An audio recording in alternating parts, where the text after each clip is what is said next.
Welcome back to Whence, a Masonic podcast featuring research papers and discussions related to Freemasonry. Here's your host, Brother Robert Johnson. Welcome back. This is episode 322. In the news this week, guess what? I cleaned my office. But seriously, we had the big reveal. We launched Masonic Curators. Now, Masonic Curators in itself is a way to preserve history through storytelling. The announcement I made on the website just says that I'm so proud to announce this new venture of the WCY podcast, and I hope that you are equally as excited to be a part of it. Each week, episodes, that's right, I said episodes, will be released. Since the beginning, I've been asked to do something closer to a daily release of Masonic content. So between the main podcast, Whence, co-hosting Masonic Roundtable, Midnight Freemasons, and Masonic Radio Theater, my hands have been hard at work trying to bring all of you meaningful content related to the craft. I believe in Freemasonry as a way of life, and that it should be a part of our daily lives. So to do this, I have decided to make the necessary steps to bring something new to the mix. This is Masonic Curators. The goal will be to release a few episodes each week and eventually one every day. A short 2 to 5 minute video will explore a Masonic item, its story, history, and how I came to be in its possession. And the best part about this is that we will be able to complete these videos anytime and any place. For instance, if I'm traveling to Grand Lodge and I meet a brother with an interesting item, we can start an episode right there and then and bring it to all of you. So it's my hope that you'll enjoy this edition to WCY umbrella of Masonic education and that you share these with your friends, family, and brothers. Now that said, Masonic Curators is an interesting title. It says preservation through storytelling, and there's an emphasis on storytelling here. Normally, when we hear the word curator, we think of the museum guy who's got a ton of knowledge about each individual item. Well, this is great, and while I do have a ton of items, I am not the expert on these items. I do know quite a bit of history on the items that we'll talk about, but it's the story of how we got the item, what it meant to you at the time that you received it, and of course, I will have every once in a while brothers to come on to tell me about something that they've got, and that's the hope. I've got a lot of stuff, and it's going to take forever to go through it all, and that means a lot of additional content, and we'll talk about the history of maybe a certain pin, the organization it came from. We can give that background. We'll talk about some of it and hopefully bring a good amount of history along with these videos, as well as the personal anecdotes and why they mean something to the owner. And then hopefully you look at your own items and you reflect on what those mean to you. And if you would like to share something with us, perhaps that's something else we'll put together. For right now, the home of Masonic Curators is, of course, right on the WCY or the Whence YouTube channel. It's a YouTube show. It's not a podcast. The goal will eventually be to move it to its own website and its own channel. So you will need to subscribe to that once we launch, and once that's launched, we'll end up with an RSS feed, and that'll allow us to build a Alexa skill. You'll be able to hopefully watch these on Echo Show, which is the same thing as an Echo. However, it is the video portion of it. That's what I'm hoping for anyway. Perhaps it'll work for the Echo Spot, which is a smaller version, and of course always on YouTube and on its own website, which of course will all be interconnected to the WCY quote-unquote brand, and we're just going to keep connecting the content and bringing it to you as much as possible. I've told you all before, you guys fund this show, you guys make it possible, and when we can, we want to expand and bring more, and so that's what I'm just trying to do. I'm trying to make good on my promise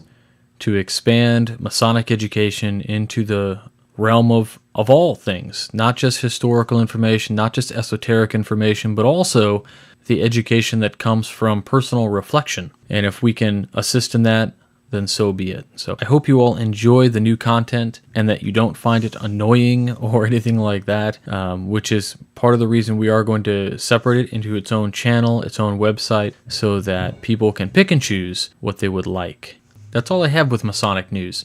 So at this point, I would love to go into this week's first piece. This week's first piece is called The Hull That Conceals the Kernel.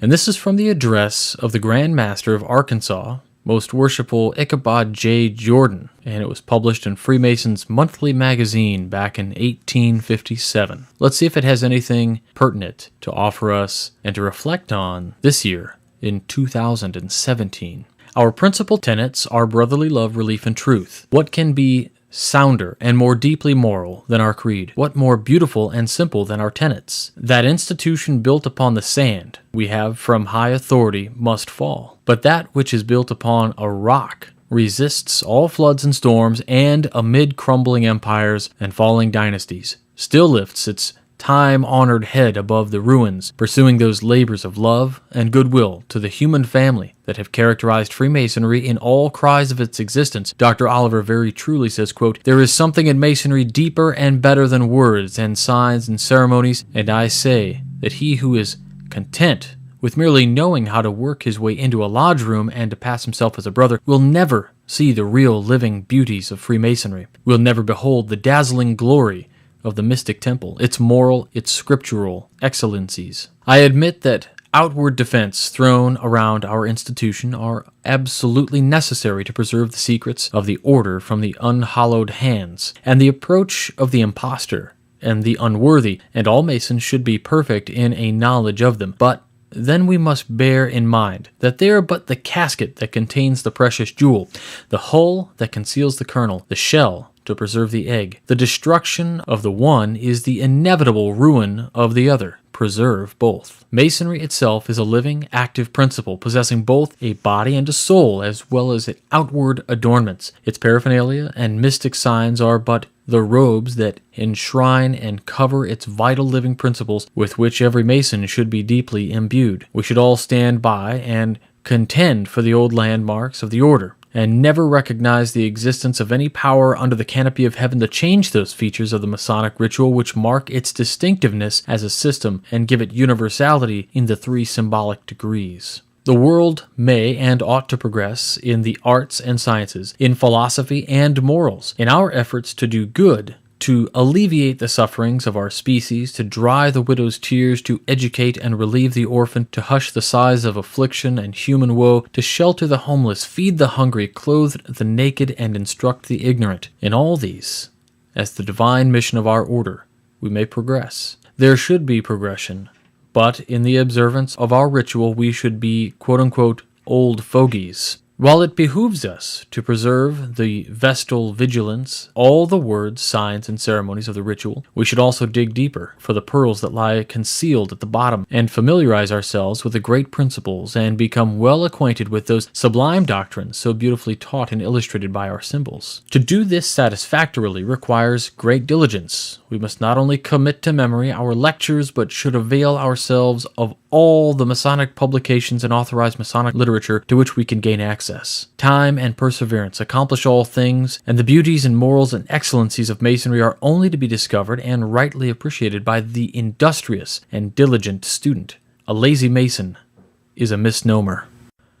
All right, I hope you enjoyed that piece. It's quite an old one, and I think it speaks volume about our fraternities. My favorite part about it, of course, was to say that a lazy Mason is a misnomer. And think about that when we realize that we might have some lazy Masons in our fraternity today. Let's get them off their butts and let's get them moving and learning. Let's motivate everybody that we can. So the next piece I have for you comes from the Ancient History Encyclopedia website. Now, I was a little worried about quoting or reading this article. However, the article is written by one Joshua J. Mark, who is a freelance writer and a former part-time professor of philosophy at Marist College of New York. Joshua J. Mark has also lived in Greece and Germany, and he's traveled throughout Egypt. He's taught history, writing, literature, and philosophy at the college level. And I wanted to make sure that we had license to read this one. So the license is, of course, all Creative Commons. Attribution is non-commercial, which this is. And so we are allowed to go ahead and read this because of the Creative Commons attribution that's on here. So now that we've taken care of the legal, let's get into this one. It is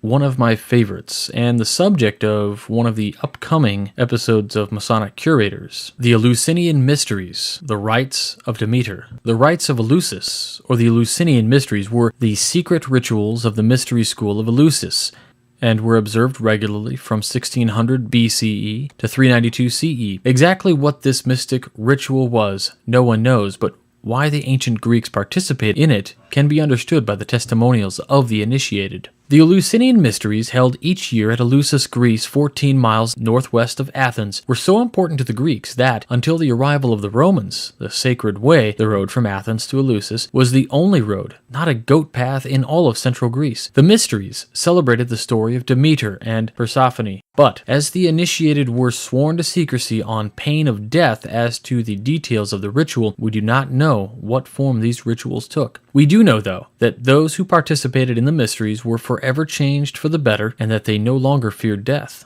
The rituals were based on a symbolic reading of the story of Demeter and Persephone, and provided initiates with a vision of the afterlife so powerful that it changed the way they saw the world and their place in it. Participants were freed from fear of death through the recognition that they were immortal souls temporarily in mortal bodies. In the same way that Persephone went down to the land of the dead and returned to that of the living each year, so would every human being die, only to live again on another plane of existence, or in another body. Demeter and Persephone. The story of Demeter and Persephone is the most significant myth of ancient Greece precisely because of its influence on this understanding. While the tales of Homer and Hesiod informed the culture, and those concerning Heracles were significant expressions of cultural values, the Demeter story offered something which other myths could not: a vision of eternal life and triumph over death. Demeter, the goddess of nature, had a daughter, Kor, which means maiden, who was kidnapped and, by some accounts, raped by Hades, lord of the underworld. Demeter searched for Kor all across the earth in vain, finally coming to rest by a well in the city of Eleusis. There, disguised as an old woman, she cared for the queen's son, baptizing him nightly in a fire so that he would be immortal. When the queen one night found her nursemaid placing her son in the fire, she was understandably upset, but not as angry as the grieving goddess, who then threw off her disguise and revealed her glory and her wrath. Mollified, as long as the people would build her a temple in Eleusis, Demeter taught the queen's son, Triptolemus, the art of agriculture. Zeus, king of the gods, persuaded Hades to return Kor to her mother. In Demeter's grief, the crops were dying, people starving, the gods not receiving their accustomed tribute. Hades agreed, but had tricked Kor into eating some pomegranate seeds, and if one ate in the land of the dead, one remained with the dead. As she had only eaten some, however, it was agreed she would spend half of the year with Hades in the underworld and half with her mother on earth. Kor emerged from the underworld as Persephone, she who brings doom, the queen of the dead, and, while she remained on earth, Demeter caused the world to be fruitful, while when Persephone was in the underworld, the plants withered and died. Thus the seasons were explained. More importantly, however, the myth reflected the concept of transformation and the cyclical nature of life. One's existence did not end with death because there was no death. There was only a change from one state of being to another. The Mysteries. The rituals were enacted twice a year. There were the Lesser Mysteries, which took place in the spring, and the Greater Mysteries, which those who had been purified earlier took part in when September came. They walked the sacred way from Athens to Eleusis, calling for the Kor and reenacting Demeter's search for her lost daughter. At Eleusis, they would rest by the well Demeter had sat down by, would fast, and would then drink a barley and mint beverage called kykeon. It has been suggested that this drink was infused with psychotropic fungus ergot, and this then heightened the experience and helped transform the initiate. After drinking the kykeon, the participants entered the Telesterion, an underground theater where the secret ritual took place. Most likely it was a symbolic reenactment of death and rebirth of Persephone, which the initiates watched and perhaps took some part in. Whatever happened in the Telesterion, those who entered it would come out the next morning radically changed. Virtually every important thinker and writer in antiquity, everyone who was anyone, was an initiate of the Mysteries. The Testimonials. Plato, an initiate himself, as Socrates was before him, mentions the Mysteries specifically in his famous dialogue on the immortality of the soul, the Phaedo. Our mysteries had very real meaning. He that has been purified and initiated shall dwell with the gods. 69 D. F. J. Church Translation.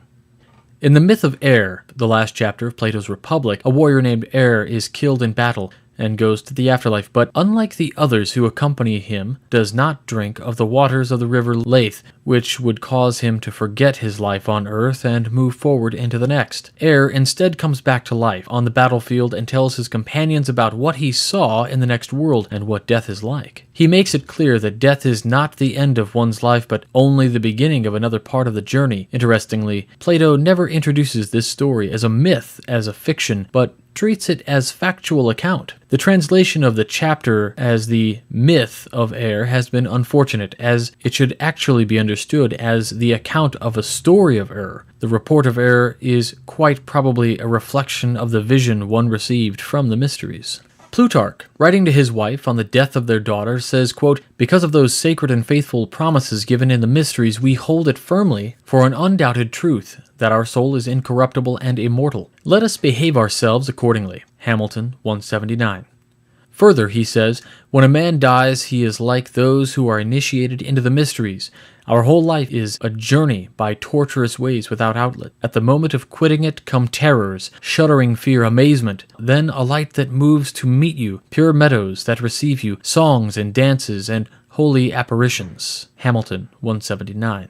This description is quite similar to the report given by Air in his account. Cicero writes, quote, "Nothing is higher than the mysteries. They have not only shown us how to live joyfully, but they have taught us how to die with a better hope." End quote. And the 20th century historian Will Durant states of the mysteries, quote, "In this ecstasy of revelation, they felt the unity of God and the oneness of God and the soul. They were lifted up out of the delusion of individuality and knew the peace of absorption into deity." End quote. Durant 189. Historian Waverly Fitzgerald sums up the experience of clearly writing, quote, "It was said of those who were initiated at Eleusis that they no longer fear death, and it seems that this myth confirms the cyclical view of life central to pagan spirituality, that death is a part of the cycle of life and is always followed by rebirth."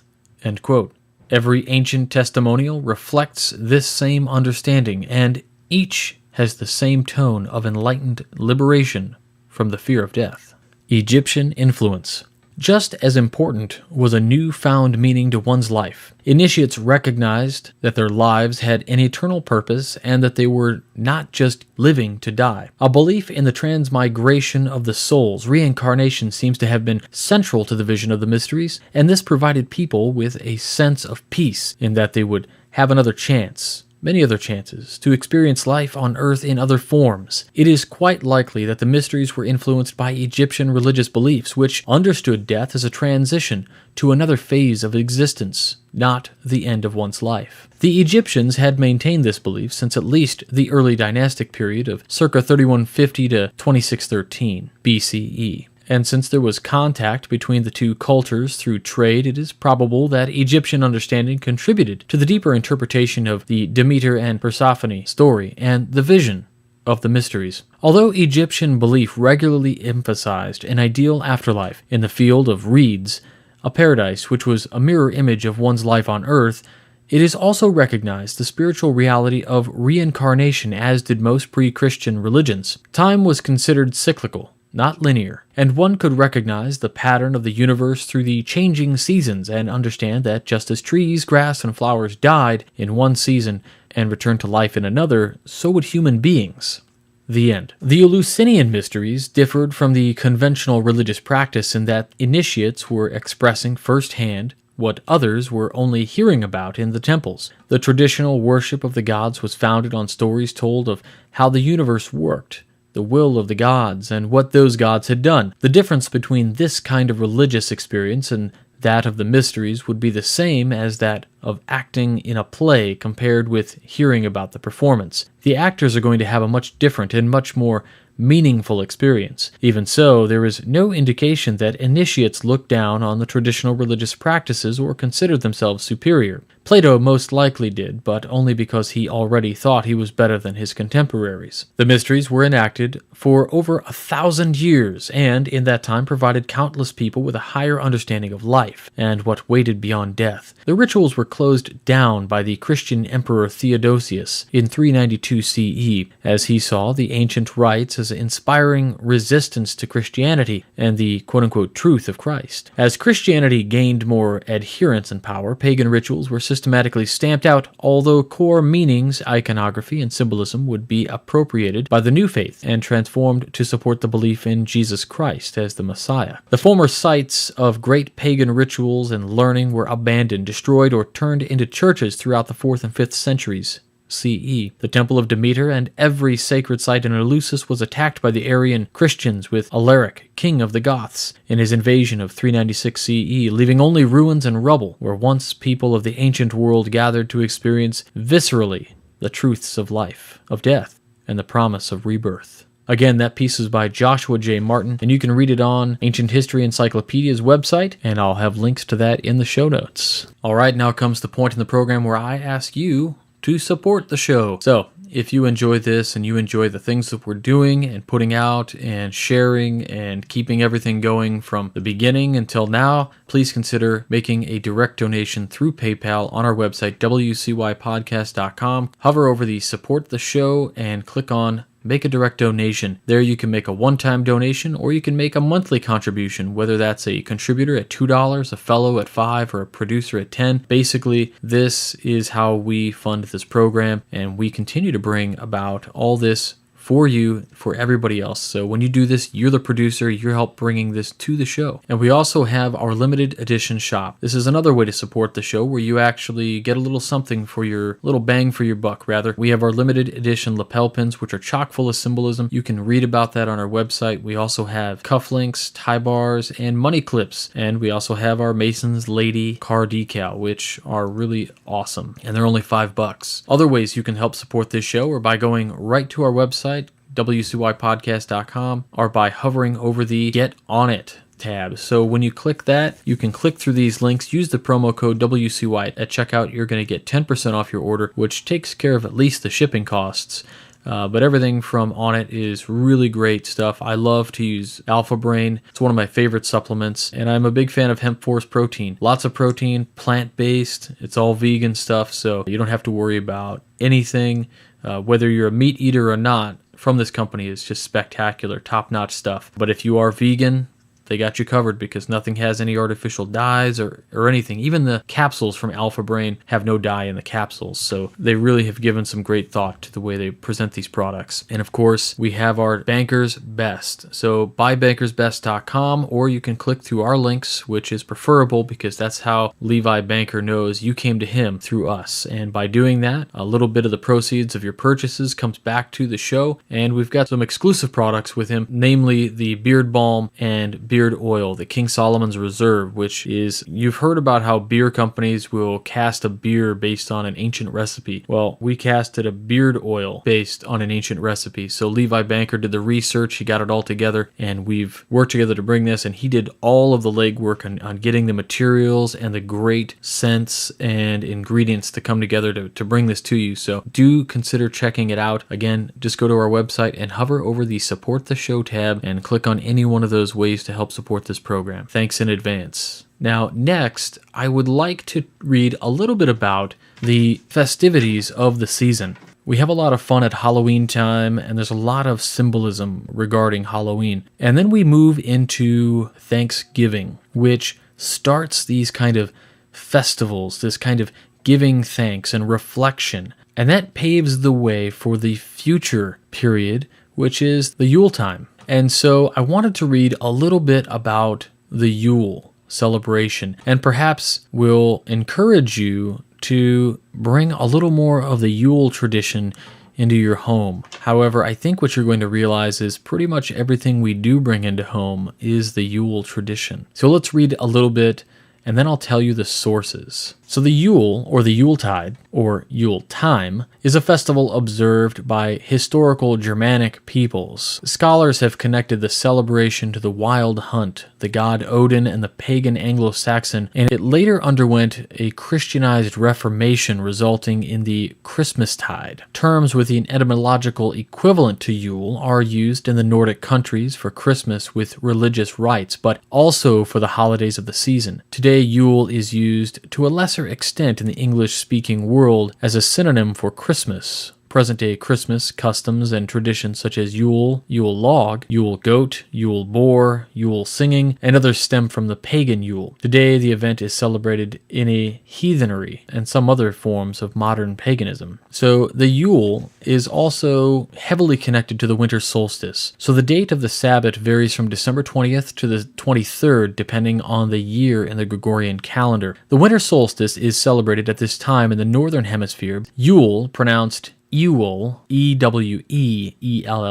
so Ewell, is when the dark half of the year relinquishes to the light half. Starting the next morning at sunrise, the sun climbs just a little higher and stays a little longer in the sky each day, known as solstice night, or the longest night of the year. The sun's rebirth was celebrated with much joy. On this night, our ancestors celebrated the rebirth of the Oak King, the Sun King, the giver of life that warmed the frozen earth. From this day forward, the days would become longer. Bonfires were lit in fields, and crops and trees were wassailed with toasts of spiced cider. Children were escorted from house to house with gifts of clove-spiked apples and oranges, which were laid in baskets of evergreen boughs and wheat stalks dusted with flour. The apples and oranges represented the sun. The boughs were symbolic of immortality. Evergreens were sacred to the Celts because they did not die, thereby representing the eternal aspect of the divine. Now I should mention here, when we think of the evergreen, it is the acacia. It is the same in our fraternity. The wheat stalks portrayed the harvest, and the flower was accomplishment of triumph, light, and life. Holly and ivy not only decorated the outside, but also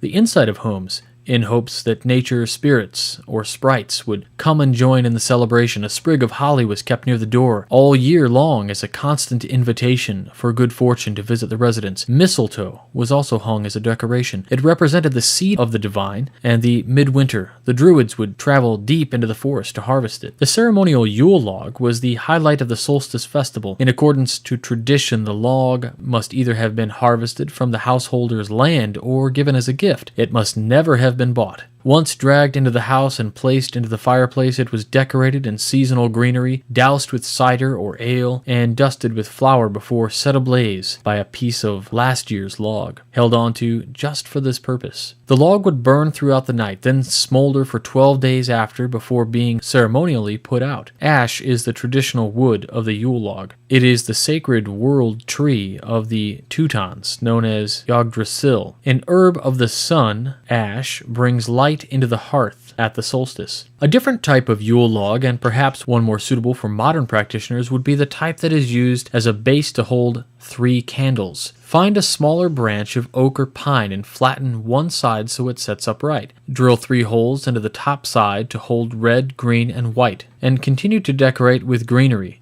Red and gold bows, rosebuds, clovers, and dust with flour. Many customs created around the Yule are identified with Christmas today. If you decorate your home with a Yule tree, holly, or candles, you are following some of these old traditions, including the Christmas tree. The Yule log, usually made from a piece of wood saved from last year's, is burned in the fire to symbolize the newborn son or sun, as in person. The symbolism of Yule, rebirth of the sun. The longest night of the year, the winter solstice, introspect, planning in the future, the Yule log, or small Yule log with 3 candles, evergreen, bows and wreaths, holly, mistletoe, hung in doorways, gold pillar candles, baskets of clove-studded fruit, a simmering pot of cider, poinsettias, and a Christmas cactus. Herbs of the Yule, bayberry, blessed thistle, evergreen, frankincense, holly, laurel, mistletoe, oak, pine, sage, and yellow cedar. Cookies and caraway, cakes soaked in cider, fruits, nuts, pork dishes, turkey, eggnog, ginger tea, spiced cider, lamb's wool, ale, sugar, nutmeg, and roasted apples. These are all the foods of the Yule. The incense is used as pine, cedar, bayberry, and cinnamon. The colors are red, green, gold, white, silver, yellow, and orange. The stones are considered to be rubies, bloodstones, garnets, emeralds, and diamonds. The activities: caroling, cutting down the trees, burning the logs, decorating the Yule tree, exchanging of presents, kissing under the mistletoe, honoring Kris Kringle, the Germanic pagan god of Yule, the meanings of the season, peace, harmony, love, and increased happiness. And of course, this all comes together into the Christmas holiday that we all tend to celebrate at this time of the year. So whether you're celebrating Christmas or the Yule like my family, or Kwanzaa or Hanukkah, we all have this time of the year that seems to revitalize the spirit of man in happiness and gift giving and generally rejoicing in each other's happiness. And as we lead into that season, now that Thanksgiving is over, we've only got 30 days or so before Christmas happens. And so if you're listening to this on Sunday, there are 29 days till Christmas happens, and that's also, I think, 24 days to the solstice. And so we're leading into this part of the year, and my only hope is that the general good feelings and the rejoicing in people's happiness that we exemplify, that we personify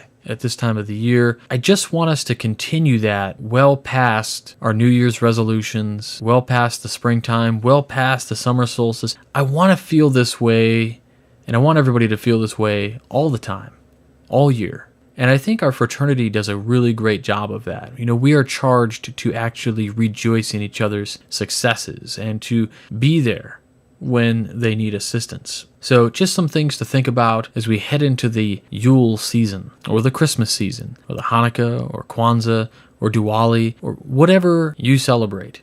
As we head into that season of kind of renewal, let's make a promise to each other to try to keep that going for as long as possible. And with that, I just want to say I missed you guys on Thanksgiving. Obviously, I wasn't going to release before Thanksgiving. It was last week's episode. But what am I thankful for? Again, I'm thankful for this fraternity, all of you, the listeners, who allow me to bring this show to you every single week. Just want to say thanks. Thanks for everything. That's it for this week. If you like Masonic podcasts, check out the Masonic Roundtable every Tuesday night at 10/9 Central. Check out our new program, Masonic Curators. And don't forget about the Midnight Freemasons, where we push out 3 new articles every single week, Mondays, Wednesdays, and Fridays. For the next 4.5 weeks, I think 4 or 5 weeks, we've got a great new series coming out, which is the symbolism of the Matrix. It's a really good series Darren A. Lonners has come up with. It was a really long post, but we split it into 5 weeks. We're releasing on Fridays. It's going to be the highlight of your Fridays, I promise. Masonically, anyway. Unless you've got a cool meeting that night. Anyway, I wish you all a wonderful week, and we'll talk to you all next week. Until then, stay on the level. For Whence Came You, I'm Robert Johnson. You've been listening to Whence Came You, a Masonic podcast featuring research papers and discussions related to Freemasonry with your host, Brother Robert Johnson. Be sure to join us for our next edition.